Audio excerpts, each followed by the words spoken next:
Hello and good morning everyone. My name is Yugal Vijay Bhaisare, lecturer in Mechanical Engineering Department from NIT Polytechnic Nagpur. मैं आप सभी का स्वागत करता हूं लेक्चर नंबर 30 में, जहां आज हम पढ़ेंगे टाइप्स ऑफ कंडेंसर. तो चलिए शुरू करते हैं. यह है आपके डिपार्टमेंट के विजन और mission. Please pause the video and read it. I hope सभी ने ये पढ़ लिया होगा. सो आगे बढ़ते हैं. The summary of previous lecture हमने पिछले बार पढ़ा था क्लासिफिकेशन ऑफ सॉरी, ये कंडेंसर नहीं होना चाहिए. यहाँ पे हमने पिछले बार में क्या पढ़ा था? हम लोगों ने पिछले बार में कंप्रेसर के बारे में पढ़ा था. आज हम लोग पढ़ेंगे क्लासिफिकेशन ऑफ कंडेंसर. ठीक है. सो ये रहे आपके program outcomes achieved. So the function of condenser, क्यों यूज करते हैं हम लोग कंडेंसर? तो आप लोगों ने आपके रेफ्रिजरेटर के पीछे में कुछ इस प्रकार का इक्विपमेंट देखा होगा. इसको क्या बोला जाता है? कंडेंसर बोला जाता है. ठीक है. यहाँ पर देखिए एक ट्यूब होती है. ये ट्यूब कहाँ से निकलती है? ये निकलती है कॉम्प्रेसर से. ठीक है. कॉम्प्रेसर से निकलते हुए ये कहाँ पे जाती है? फिर बाद में आपके एक्सपांशन वॉल से कनेक्ट होती है ना. और क्या होती है? ये कूल करता है आपके रेफ्रिजरेंट को. ये जो ट्यूब है, ये ट्यूब के अंदर में क्या होता है? आपका रेफ्रिजरेंट होता है जो घूमते रहता है. यहाँ पर जो है ये ब्रैकेट जो दिख रहे हैं, ये क्या होता है? फिन्स. ये कैसे ठंडा होता है? ये आपके एयर से ठंडा होता है ना. जो एयर वहां से सर्कुलेट हो रही है, उससे वो ठंडा होता है. तो क्या फंक्शन होता है कंडेंसर का? The function of condenser in refrigeration system is to desuperheat and condense the vapour discharge by the compressor and frequently to subcool the liquid with minimum pressure drop. मतलब क्या बोल रहा है कि जो कंप्रेसर से जो भी आपका जो रेफ्रिजरेंट है वो डिस्चार्ज जो हो रहा है, वो क्या है? हाई प्रेशर हाई टेम्परेचर का है. उसका टेम्परेचर जो है अपने को क्या करना है? कम करना है. उसको डी सुपरहीट करना है. उसको क्या करना है? सबकूल करना है विथ मिनिमम प्रेशर ड्रॉप. थोड़ा सा प्रेशर ड्रॉप करते हुए क्या करेंगे हम लोग? उसको कूल करेंगे. ये क्या हो गया? फंक्शन हो गया किसका? कंडेंसर का. इसके भी कुछ टाइप्स होते हैं. तो टाइप्स कौन से रहेंगे? तो उसको 3 टाइप्स में डिवाइड किया गया है. पहला है air cool condenser, water cool condenser और इवोपरेटिव कंडेंसर. चलो वन बाय वन सभी को देख लेते हैं. Air cool condenser. तो एयर कूल कंडेंसर नाम से ही आप लोगों को समझ में आ रहा है कि अपने को यहाँ पे क्या करना पड़ेगा? अपने को जो भी कंडेंसेशन करना है, जो भी अपने को रेफ्रिजरेंट को ठंडा करना है, वो किसके माध्यम से करना है? एयर के माध्यम से करना है. मतलब आपके सराउंडिंग में जो भी आसपास में जो भी एयर रहेंगी, आप क्या करोगे? उसको इम्पोज करोगे. कहाँ पर? आपके कंडेंसर मीडियम पर. और उसको क्या करोगे? ठंडा करोगे. कैसे भी कर सकते हैं आप. नेचुरली करो या फिर फोर्सफुली करो. सो इस प्रकार का इक्विपमेंट रहता है. 2 प्रकार के आप लोग कंडेंसर यूज़ कर सकते हो. एक तो है ग्रिड टाइप, जो कि आप लोगों ने आपके रेफ्रिजरेटर के पीछे देखा होगा. एक होता है कॉइल टाइप. ये भी आजकल ज़्यादातर यूज़ किया जाता है. कहाँ पे? जहाँ पर आप लोग बड़े-बड़े मॉल्स में, जहाँ पे आपको ज़्यादा कंडेंसेशन की ज़रूरत होती है, वहाँ पे आप कॉइल टाइप यूज़ करेंगे. ठीक है? तो यहाँ पे आप नेचुरल एयर का यूज़ करेंगे, ताकि आप लोग क्या करेंगे? ताकि आप कंडेंसेशन कर पाए. तो कौन से ऐसे फैक्टर्स होते हैं जिसके ऊपर आप कंडेंसेशन करते हो? सबसे पहला फैक्टर होता है उसका एरिया. ठीक है. आपका जितना ज़्यादा एरिया रहेगा कंडेंसर का, उतना ज़्यादा क्या रहेगा? आपका कंडेंसेशन होगा. दूसरा क्या रहेगा? Temperature difference. जितना ज़्यादा टेम्परेचर डिफरेंस रहेगा आपका, तो क्या होगा? आपका हीट ट्रांसफर अच्छे से होते रहेगा. Flow rate. आपका जो फ्लो रेट रहेगा रेफ्रिजरेंट का, बराबर फ्लो अगर होते रहेगा, तो आपका कंडेंसेशन भी प्रॉपरली होते रहेगा. है ना. और कितना टाइम अवेलेबल है, वो टाइम भी आपको आपके फैक्टर में आता है. मतलब कंडेंसेशन करने के लिए आप उसको कितना टाइम दे रहे हो, वो भी आपके फैक्टर्स में आता है. ठीक है. तो 4 मेन फैक्टर रहेंगे. सबसे पहला एरिया, दूसरा टेम्परेचर डिफरेंस, तीसरा फ्लो रेट और चौथा टाइम अवेलेबिलिटी. तो ये हो गया आपके नेचुरल कंडेंसेशन के बारे में. अब फोर्स कंडेंसेशन में क्या होगा? हम क्या करेंगे? यहाँ पर एक फैन लगा देंगे. क्यों लगाएंगे? क्योंकि यार अगर मान लो मैं एक बड़ी कंपनी चला रहा हूँ, मुझे यहाँ पे आइस प्लांट लगाना है, तो मुझे क्या कर चाहिए? वहाँ पे कंडेंसेशन फास्ट चाहिए. तो मैं क्या करूँगा? वहाँ पे फैंस लगा दूंगा कंडेंसेशन करने के लिए. ताकि क्या होगा? आपका जो एयर का फ्लो रेट रहेगा, वो क्या हो जाएगा? बढ़ जाएगा. अब वो बढ़ गया तो इसकी वजह से क्या होगा? वहाँ पे जो भी कॉइल्स रहेगी, वहाँ पे जो भी रेफ्रिजरेंट रहेगा, उसका जो कंडेंसेशन होने का जो पावर रहेगा, वो क्या हो जाएगा? फास्ट हो जाएगा. ठीक है. तो इस तरीके से क्या करते हैं हम लोग? Force draught air cool condensation करते हैं. क्या करते हैं? Force draught air cool condensation. ठीक है. ये जो एयर कूल कंडेंसेशन होता है ये हम लोग मैक्सिमम 10 टन की कैपेसिटी तक करते हैं। कितना कैपेसिटी तक करते हैं? 10 टन की कैपेसिटी तक करते हैं। ठीक है, सभी को ये समझ में आ गया होगा। तो आगे बढ़े, नेक्स्ट देखते हैं हम लोग वाटर कूल कंडेंसेशन। तो वाटर कूल कंडेंसर क्या होता है? तो नाम से ही समझ में आ रहा है, जैसे आपने एयर कूल कंडेंसर किया था तो वहाँ पे आपने क्या यूज़ किया था? Air as a condensing medium. अब यहाँ पे हम लोग क्या यूज़ करेंगे? Water as a condensing medium. ठीक है, हम लोग क्या करेंगे? वाटर को सर्कुलेट करेंगे। तो इसमें कौन से टाइप होते हैं? इसमें पहला टाइप होता है double tube condenser, shell and tube condenser और शेल एंड कॉइल कंडेंसर। तो चलो एक एक को देख लेते हैं हम लोग। डबल ट्यूब कंडेंसर, तो चलो डायग्राम से समझते हैं। यहाँ पे क्या होगा, देखो डायग्राम में। तो डायग्राम में देखो यहाँ पर दो तरीके की ट्यूब होती है। दो ट्यूब है यहाँ पर, देखो एक ट्यूब में क्या आ रहा है? रेफ्रिजरेंट आ रहा है। ये रेफ्रिजरेंट जो है वो अंदर की तरफ आ रहा है। ठीक है, और रेफ्रिजरेंट क्या होगा? आपके पूरे कंडेंसिंग मीडियम, पूरे मीडियम में क्या होगा? वो फ्लो होते रहेगा। और दूसरे तरफ से क्या आएगा? यहाँ पर कूलिंग वाटर आएगा। यहाँ से हम लोग क्या करेंगे? वाटर को इन करेंगे। वाटर पूरी तरह से यहाँ पे फील होते रहेगा। तो इसकी वजह से क्या होगा? दोनों भी क्या करेंगे? एक दूसरे से क्या करेंगे? हीट एक्सचेंज करेंगे, है ना? एक यहाँ से रेफ्रिजरेंट आ रहा है, यहाँ से क्या आ रहा है? वाटर आ रहा है। तो दोनों भी क्या करेंगे? एक दूसरे के क्या करेंगे? हीट को एक्सचेंज करेंगे। उसके वजह से क्या होगा? आपका रेफ्रिजरेंट क्या हो जाएगा? ठंडा हो जाएगा। बहुत ही सिंपल कंसेप्ट है। आप लोगों ने जैसा हीट एक्सचेंजर पढ़ा है, बस सेम टू सेम उसी प्रकार से ये क्या करता है? काम करता है। समझ में आया है? ठीक है, इसको बोला जाता है डबल ट्यूब कंडेंसर। अब इसमें आप लोग या तो पैरेलल फ्लो यूज करो या तो काउंटर फ्लो यूज करो। पैरेलल फ्लो का मतलब क्या होगा? आपको कूलिंग वाटर को यहाँ से इंसर्ट करना पड़ेगा और रेफ्रिजरेंट को यहाँ से इंसर्ट करना पड़ेगा। तो उससे क्या होगा? आपका जो कंडेंसेशन है होगा, लेकिन थोड़ा सा स्लो होगा। और अगर आप काउंटर फ्लो यूज करते हो, मतलब आपका कूलिंग वाटर यहाँ से सर्कुलेट हो रहा है, रेफ्रिजरेंट यहाँ से सर्कुलेट हो रहा है, तो आपका क्या होगा? कंडेंसेशन थोड़ा सा फास्ट होगा। अब ये क्यों होगा? ये आप लोगों को पता होना चाहिए, क्योंकि आप लोगों ने क्या पढ़ा है? हीट एक्सचेंजर पढ़ा है ना? तो चलिए आगे बढ़ते हैं। Shell and tube type condenser. अब इसमें क्या रहेगा? आप चलो आप नाम से समझ लो। यहाँ पे एक शेल रहेगा, ट्यूब रहेगा, और वहां से आपको कंडेंसेशन करना पड़ेगा।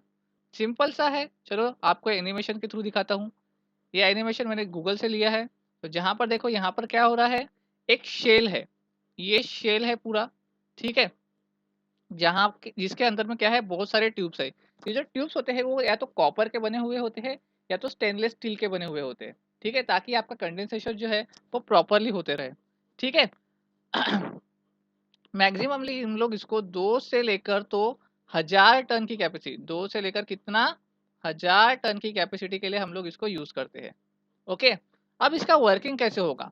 तो वर्किंग में देखो आप लोग यहाँ से इसके एनिमेशन से ही समझ में आ रहा है कि यहाँ से क्या होगा? एक वाटर को हम क्या करेंगे? सर्कुलेट करेंगे। हाँ, टाइप कौन सा है इसका? Water tube. तो इसलिए यहाँ पे क्या हम सर्कुलेट करेंगे? वाटर को सर्कुलेट करेंगे। जो ट्यूब्स है वहाँ पे हम लोग वाटर को सर्कुलेट कर रहे हैं। और जो दूसरी ट्यूब है, अपर साइड से हम लोग क्या करेंगे? आपका जो रेफ्रिजरेंट है, आपके रेफ्रिजरेंट को इंसर्ट करेंगे। अब क्या हो रहा है यहाँ पर? एक तरीके से आप एक तरफ से क्या हो रहा है? आपका वाटर आ रहा है, दूसरी तरफ से आपका गर्म हाई टेम्परेचर हाई प्रेशर का क्या आ रहा है? यहाँ पर रेफ्रिजरेंट आ रहा है। दोनों भी क्या करेंगे? एक दूसरे से कांटेक्ट में आएंगे और क्या होगा? उनकी हीट एक्सचेंज हो जाएंगी। इसकी वजह से क्या होगा? आपका रेफ्रिजरेंट क्या हो जाएगा? ठंडा हो जाएगा। अपना मेन काम क्या है कंडेंसेशन का? सबसे मेन काम है आपको रेफ्रिजरेंट को ठंडा करना है। तो बस आपका रेफ्रिजरेंट क्या होगा? इससे ठंडा हो जाएगा। इसीलिए ये ज़्यादा एफिशिएंटली काम करता है। और हम लोग कहाँ पे यूज़ करते हैं इसको? जहाँ पे आपको 2 से लेकर 1000 टन की कैपेसिटी का रेफ्रिजरेंट करना है, ठंडा करना है, वहाँ पे हम लोग इसको यूज़ करते हैं। ठीक है, सिंपल है, समझ में आ गया होगा। आगे बढ़ते हैं। Shell and coil type condenser. अब यहाँ पे क्या देखो, एक शेल है, दूसरा क्या है? कॉइल है। नाम से समझ में आ रहा है। चलो देखते हैं डायग्राम।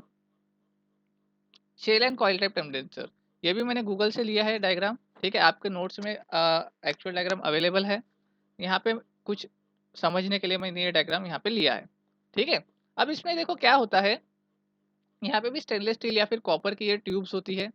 अब ये क्या होता है? एक कॉइल के रूप में हम लोग क्या किया? इसको वाइंड किया। कॉइल के रूप में क्या किया? इसको हमने क्या किया? वाइंड किया। इसको कहाँ रखा? हमने एक शेल के अंदर रखा। ठीक है, एक शेल में रख दिया। अब इस कॉइल में क्या होगा? हम लोग कोल्ड वाटर को क्या करेंगे? इंसर्ट करेंगे। कोल्ड वाटर को इंसर्ट करेंगे।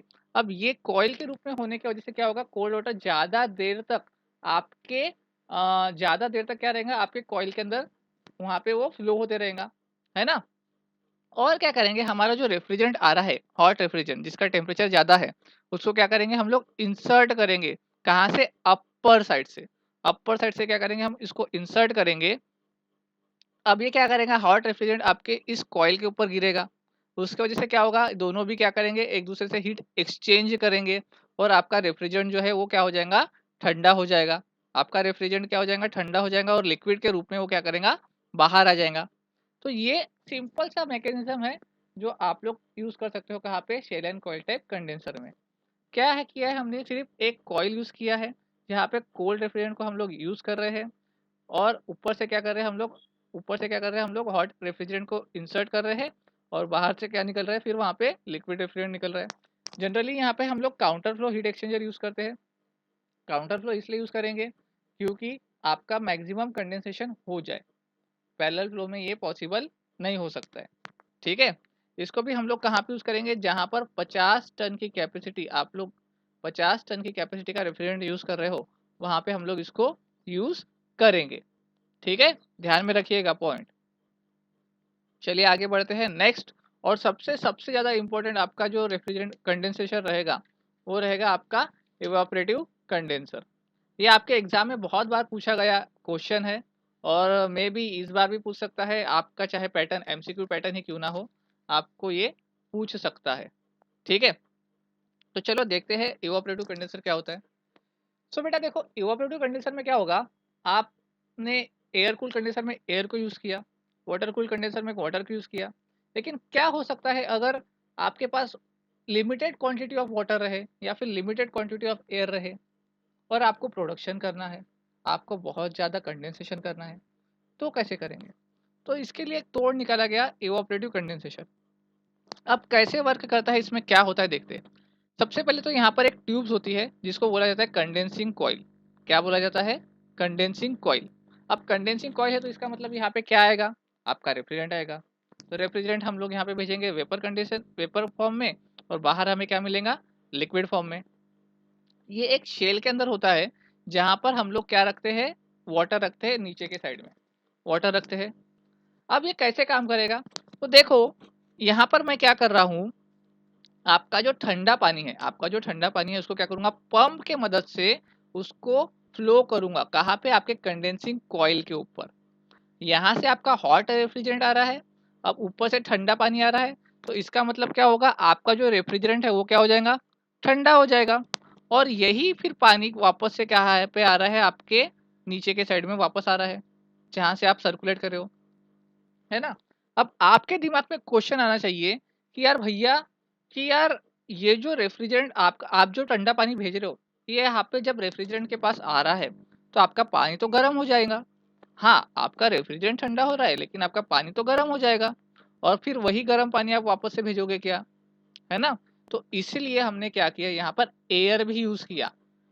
जब यहाँ से ये पानी इसके ऊपर फ्लो होते हुए आ रहा है, तो यहाँ से हम लोग क्या करेंगे, कूल एयर इसके ऊपर फ्लो करेंगे।